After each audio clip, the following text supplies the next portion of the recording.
My name is Vishishta and I welcome you all to yet another session of Daily Current Affairs. आज हम start करने वाले हैं 1 अक्टूबर से।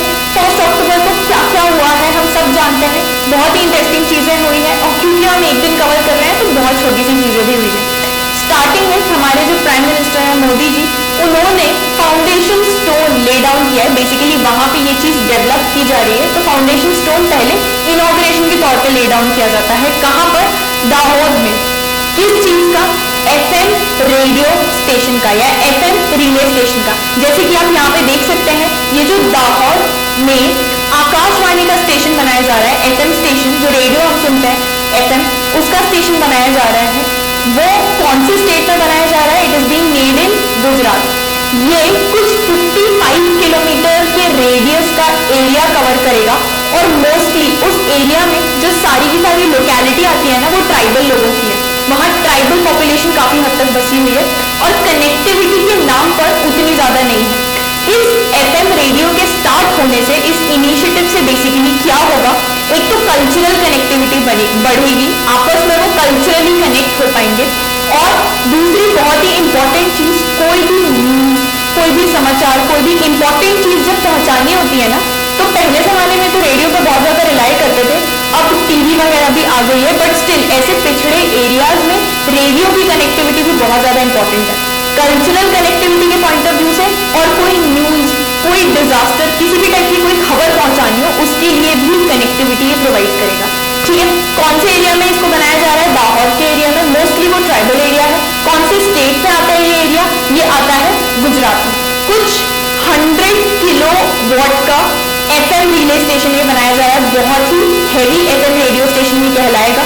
किनका बनाया जा रहा है ये? कौन ऑपरेट करेगा? This will be Akashvani.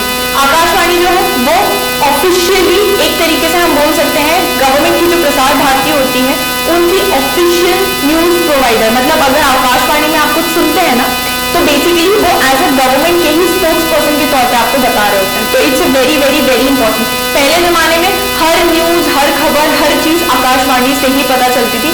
अब बहुत सारे और चैनल्स भी डेवलप हो गए, but this is the basic, जो बोलते हैं ना OG, that is still Akashvani radio पे। अभी भी आप देखेंगे पुराने जमाने के लोग, दादाजी, नानी जी, मम्मी पापा भी कई बार आकाशवाणी सुनते हैं। दिन भर का राउंड अप जो होता है कि क्या क्या खबरों में हुआ है। सीधी न्यूज, नो बकवास। अगर आपको कभी सुनना है, you can give it a try. ठीक है, तो ये बहुत ही इंपॉर्टेंट स्टेप है। कुछ 75% ट्राइबल एरिया को ये कवर करेगा उस 55 किलोमीटर्स में। So this is a huge step. Coming on to the next news, Orissa की स्टेट असेंबली ने फाइनली पास कर दिया है लैंड एक्विजिशन बिल। और उस बिल में उन्होंने एक और चीज इंक्लूड की है जो आप यहाँ देख सकते हैं। लैंड एक्विजिशन बिल के अंडर क्या उन्होंने एग्जेम्प्ट कर दिया है। एग्जेम्प्ट का मतलब क्या होता है? बाहर निकाल दिया है कैटेगरी से। क्या? Strategic and development projects. किस चीज से बाहर निकाल दिया है इस बिल के थ्रू? उन्होंने बोला है कि भाई ये जो सोशल इंपैक्ट असेसमेंट किया जाता है हर लैंड एक्विजिशन के पहले, कोई भी प्राइवेट हो गया, इंफ्रास्ट्रक्चर पर्पसेस हो गए, डिफेंस का पर्पस हो गया, इन सब चीजों के लिए लैंड एक्वायर करते हैं ना, लैंड लेते हैं, उसके पहले उस चीज का, उस पूरे प्रोजेक्ट का एक सोशल इंपैक्ट असेसमेंट किया जाता है। ठीक है, उन्होंने बोला है कि भाई ऐसा सारा का सारा लैंड जो कि स्ट्रेटेजिक और डेवलपमेंट के लिए इंपॉर्टेंट है, उसके लिए अक्वायर किया जा रहा है, उसका कोई सोशल इंपैक्ट असेसमेंट नहीं किया जाएगा।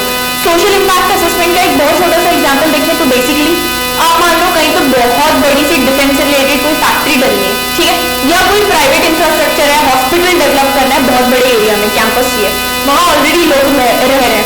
तो ये सोशल इंपैक्ट असेसमेंट मतलब आप उस एरिया में अगर डेवलपमेंट कर रहे हो, जो भी बना रहे हो, उसके वजह से उस एरिया के सोसाइटी को कितना ज्यादा इंपैक्ट पड़ेगा, कितना असर पड़ेगा, कितनी फैमिलीज को वहां से डिस्प्लेस किया जाएगा, अपनी जगह से हटाया जाएगा, क्या क्या किया जाएगा, ये सब देखा जाता था सोशल इंपैक्ट असेसमेंट के अंदर। ठीक है, तो ये बिल जो है वो बहुत ज्यादा कंट्रोवर्सी के अंदर मार्च में आया था। उसके मार्च में आने के बाद विड्रॉ कर लिया गया था, उसको वापस ले लिया गया था। बेसिकली अभी भी जब ये वापस से टेबल किया गया तो ऑपोजिशन के बीजेपी कांग्रेस के leaders they walked out of the assembly, बाहर निकल गए वो गुस्से में, अपना ये दिखाने के लिए कि we don't agree with this.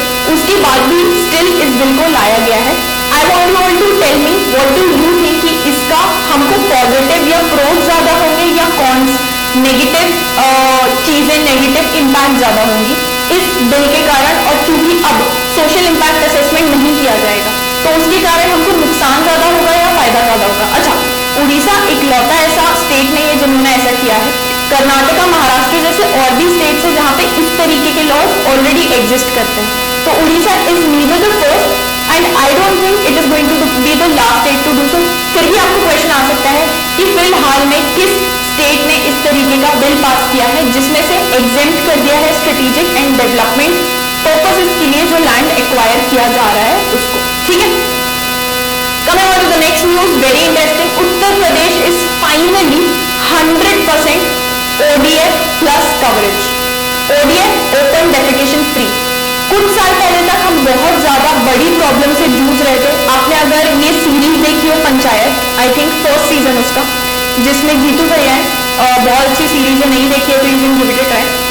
उसमें फर्स्ट वाले सीजन में वो इसी चीज से डील कर रहा होता है। उनको पोस्टिंग उनकी होती है गांव में, वहां पर डिस्ट्रिक्ट कलेक्टर ने जिम्मेदारी दी होती है कि भाई इसको ODF फ्री बनाना है, ओपन डेफिकेशन फ्री। मतलब लोग गांव के जो होते हैं ना वो खेतों में मस्त लोटा लेके निकल जाते थे, उससे बहुत ज्यादा बीमारियां फैलती हैं।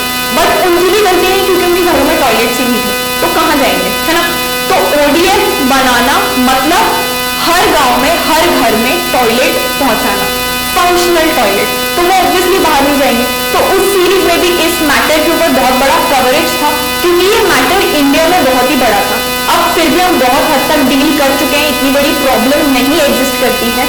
Still this is a huge step कि UP finally complete ODF open defecation free, मतलब खुले में शौच करना, अगर इसका लिटरल ट्रांसलेशन हम हिंदी में देखें तो उससे फ्री हो चुका है पूरा का पूरा कवरेज। मतलब ना सिर्फ उनने हर घर में टॉयलेट बना दिया है, उसको मेंटेन भी किया है, ODF स्टेटस को अपने मेंटेन भी किया है, तब जाके ये प्लस कवरेज का टैग मिलता है किसी भी स्टेट को। ठीक है, and it is now 100% open defecation free. कुछ 95,000 से भी ज्यादा गांव, 95,000 से भी ज्यादा villages, because UP is very large और state population wise highest population UP में होती है हमारे कंट्री की। तो 95,000 से भी ज्यादा विलेजेस पूरे के पूरे इस चीज के अंडर कवर किए गए थे। स्वच्छ भारत मिशन जो हमारा फर्स्ट वाला लॉन्च हुआ था उसमें पूरे टाइम इसी से डील कर रहे थे, ओपन डेफिकेशन फ्री बनाना है कंट्री को। तो स्वच्छ भारत मिशन के अंडर ये काम स्टार्ट हुआ था और फाइनली 100% कवरेज अचीव हो चुका है। Coming on to the next, again very interesting, global innovation index हर साल निकाला जाता है। अच्छा, किसी भी चीज का इंडेक्स निकाल रहे हैं मतलब कैलकुलेट करके स्कोर देकर रैंकिंग बता रहे हैं कंट्रीज की। अलग अलग चीज का अलग अलग इंडेक्स हो सकता है। करप्शन इंडेक्स भी होता है, टेररिज्म इंडेक्स होता है, हैप्पीनेस इंडेक्स होता है। उसमें बताते हैं कौन सी कंट्री कहाँ रैंक वाइज लाई करती है। आपको पूरी दुनिया के साथ कंपेयर करके अपनी पोजीशन पता चल जाती है। ठीक है, इस टाइप के क्वेश्चंस में जब भी आपको किसी लॉ एंट्रेंस में या किसी भी एंट्रेंस एग्जाम में आए तो आपको पढ़ना जरूरी है कि टॉप किस कंट्री ने किया, बेस्ट कौन सी कंट्री है। अगर मान लो टेररिज्म इंडेक्स नाम की चीज है तो वर्स्ट कंट्री कौन सी है, मतलब कहाँ पे सबसे ज्यादा टेररिज्म है वो भी। Plus very very very important, हर इंडेक्स में आपको इंडिया की रैंकिंग पता होनी चाहिए। ठीक है, यहाँ ग्लोबल इनोवेशन, इनोवेशन नाम से ही पता चलता है कोई नई चीज पैदा करना, इनोवेट करना। तो कौन सी कंट्री कितनी ज्यादा इनोवेटिव है, कितनी ज्यादा नई चीजें, नई आइडियाज उस कंट्रीज से निकल कर आते हैं, उसके बेसिस पर ये इनोवेशन इंडेक्स में स्कोर दिया जाता है। नए आइडियाज को कोई भी इंसान निकालता है, उसको या तो कॉपीराइट करेगा, पेटेंट करेगा, बेसिकली IPR प्रोटेक्शन देता है, इंटेलेक्चुअल प्रॉपर्टी राइट्स प्रोटेक्शन उसके ऊपर लेते हैं।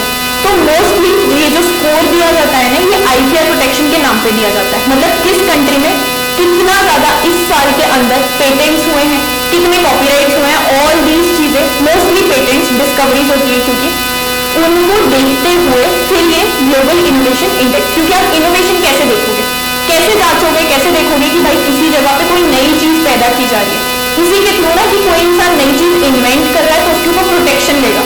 तो कितने नंबर ऑफ प्रोटेक्शंस हैं किसी कंट्री में आप गिन लोगे, फिर आपको पता चलेगा अच्छा ये कंट्री इनोवेशन में बहुत ऊपर है। ऐसे कैलकुलेट किया जाता है। ठीक है, इसलिए इस इंडेक्स को कौन निकालता है, यहाँ पे आप देख सकते हैं पब्लिश करता है WIPO, world intellectual property organisation. World level पे इंटेलेक्चुअल प्रॉपर्टी से जो डील करती है एक ऑर्गेनाइजेशन, दैट इज WIPO। ठीक है, इंडिया की रैंकिंग यहाँ पे है 40th नंबर पे आता है इंडिया, ना बहुत ज्यादा ऊपर ना बहुत ज्यादा नीचे, we are still average, but नीचे से पहले से हम काफी ऊपर आए। टॉप कौन सी कंट्री है? टॉप कंट्री है Switzerland, and Switzerland is followed by countries like Sweden, UK and US and Singapore. तो स्विट्जरलैंड टॉप पे है, स्वीडन, यूके, यूएस, सिंगापुर उनके बाद आती है, और इंडिया की पोजीशन है 40th। Coming on to the next news. अच्छा, ये बहुत ही इंटरेस्टिंग चीज है। हाल ही में यूएन ने एक रिपोर्ट निकाली है, to be more specific UN population fund एक होता है, वो रिपोर्ट निकालता है इन सब चीजों से रिलेटेड। उन्होंने ये रिपोर्ट निकाली है, उन्होंने ये बोला है कि 2050 तक जो अभी पॉपुलेशन है इंडिया की, उसमें सिर्फ 10% एल्डरली पीपल है, बूढ़े लोग सिर्फ 10% है। 2050 तक ये 20% होने वाला है, इनफैक्ट 20% से भी ज्यादा। और साल दर साल एक पॉइंट ऐसा आने वाला है 2050 के बाद, जब 0 to 14 age group, basically adolescents जो होते हैं या किड्स जिनको हम बोलते हैं, उस एज ग्रुप में जितनी पॉपुलेशन होगी उससे कहीं ज्यादा एल्डरली पॉपुलेशन होने वाली है या बूढ़े लोग होने वाले हैं। तो धीरे धीरे पॉपुलेशन रेशियो जो है ना, उसमें एल्डरली ज्यादा बढ़ रहे हैं और यंग पॉपुलेशन उतनी ज्यादा नहीं है। ये चीज फनी लगता है सुनने में, बट आप देखोगे हमारी जनरेशन में, मेरी जनरेशन ले लो, मेरी जस्ट पहले वाली जनरेशन ले लो, people are not exactly keen on having kids या बेबीज। लोग या तो एक आध बच्चा कर रहे हैं या फिर बिल्कुल ही नहीं कर रहे, they are like we want to focus on our things, हमको नहीं चाहिए ये रिस्पॉन्सिबिलिटी, जो भी उनकी थिंकिंग हो। पहले जमाने में आप देखोगे आपकी नानी दादी के टाइम पे 10-10 बच्चे हुआ करते थे, 8-8, मतलब कॉमन है ये कि 5 बच्चे हैं। मेरी नानी दादी और वो लोग 5 बच्चे हैं, मेरे नाना 4 बच्चे थे, मेरे दादी लोग आई थिंक 7-8 बच्चे थे, मतलब उनके भाई बहन। पापा लोग तक आते थे थोड़ा कम, but still my mom is 3, my dad 5 भाई बहन है वो। हम तक आते आते हो गए 2। हर घर में आप देखोगे 2 से ज्यादा बहुत ही मुश्किल है, अगर आपको मिल जाएगा, एक्सेप्शन होता है वो, जनरली 2। मेरी जनरेशन में जो लोग बच्चे कर रहे हैं या they are having kids, they are mostly having either 1 kid या कर ही नहीं रहे वो कि भाई बहुत बड़ी रिस्पॉन्सिबिलिटी होती है, हमको नहीं चाहिए, जो भी thinking. This could be one of the reasons कि ये डिक्लाइनिंग यंगर पॉपुलेशन का जो हो सकता है, बट ये एक बहुत सीरियस रिपोर्ट है, क्योंकि आपका जो कंट्री में डेवलपमेंट होता है, इकोनॉमिक ग्रोथ, वो यंगर पॉपुलेशन ही लेकर आती है। वो तो अपना काम वाम करके रिटायर होंगे ना, कभी तो आराम करेंगे एल्डरली। अब एल्डरली पॉपुलेशन अगर इतनी ज्यादा बढ़ गई, मतलब आपके पास यंग फोर्स नहीं है काम करने के लिए, तो this could be a thing of concern for India in the upcoming years. Next appointment resignation में एक बहुत ही प्यारा छोटा सा अपॉइंटमेंट हुआ है। यस बैंक ने बोला है कि भैया हम अपॉइंट कर रहे हैं अपना नया country head for wholesale banking. Yes bank very famous bank, उन्होंने बोला होलसेल बैंकिंग के लिए नया कंट्री हेड इंडिया के लिए अपॉइंट कर रहे हैं, किसको? मिस्टर मनीष जैन। याद कैसे रखेंगे? यस बैंक होता है बैंक, है ना, होलसेल बैंकिंग करनी है उनको। अब बैंक में सबसे बड़ा डीलिंग किस चीज से होता है? मनी से रिलेटेड, और इनका नाम क्या है? मिस्टर मनीष जैन। तो नाम इस तरीके से हम निमोनिक्स बना के याद रख सकते हैं, यहाँ पे it's difficult to remember. Coming on to the next one, भाई फिलहाल में एशियन गेम्स चल रहे हैं। कहाँ पर चल रहे हैं? हांगझू करके एक सिटी चाइना में, वहां पे चल रहे हैं, और वहां पे इंडिया बहुत ही मस्त परफॉर्म कर रही है। अभी तक मेडल की टैली में if I am not wrong हम 7th पोजीशन पर है। हो सकता है अभी रिसेंट में जो हुआ वो 6th पे आ गए हो, बट 6th-7th पोजीशन पर हम बने हुए हैं मेडल की tally, total number of medal. हाल ही में बहुत सारे मेडल्स और भी जीते हैं हमने। सबसे पहले starting with 10 metre air pistol का जो कंपटीशन हुआ था एशियन गेम्स में, उसमें भी है 1 गोल्ड मेडल। तो जहां भी इंडिया गोल्ड मेडल जीतती है, वेरी इंपॉर्टेंट फॉर यू, वो आपको याद होना चाहिए। बाय चांस इंडिया कहीं सिल्वर मेडल जीतती है तो वो आपको याद होना चाहिए कि हराया किसने, और कहीं गोल्ड मेडल जीतती है तो आपको याद होना चाहिए किसको हराया, और जिनको हराया वो किस कंट्री के थे। बहुत बार इस तरीके के क्वेश्चन आपके एग्जाम में आते ही आते हैं। तो यहाँ 10 मीटर एयर पिस्टल की कैटेगरी में कौन जीते हैं? यहाँ पे जीते हैं टीम प्लेयर्स, मतलब ये टीम इवेंट था 10 मीटर वाला, इंडिविजुअल नहीं, टीम इवेंट था। तो टीम प्लेयर्स कौन कौन थे? Mister Sarabjot Singh, Arjun Singh Cheema and Shiva narwhal, तीनों की टीम थी, और this team has one gold medal Asian games में। एशियन गेम्स से रिलेटेड बहुत सारे क्वेश्चन, एटलीस्ट एक या 2 क्वेश्चन तो expect in your exam recently हो रहा है, क्योंकि इंक्लूडिंग ये हो कहाँ रहा है, ठीक है, तो ये चाइना में हो रहा है। नेक्स्ट एक और इवेंट जिसमें इंडिया की रोशिबिना देवी, शी एकदम रायट चल रहा है इनके स्टेट में, मणिपुर से शी बिलोंग्स। तो ऐसी घर पे हालत होने के बाद भी she has performed very well. अपने स्टेट के लिए भी उन्होंने काफी बार बातचीत किया, आवाज उठाई है। Roshibina Devi, she has won silver medal in the category of wushu.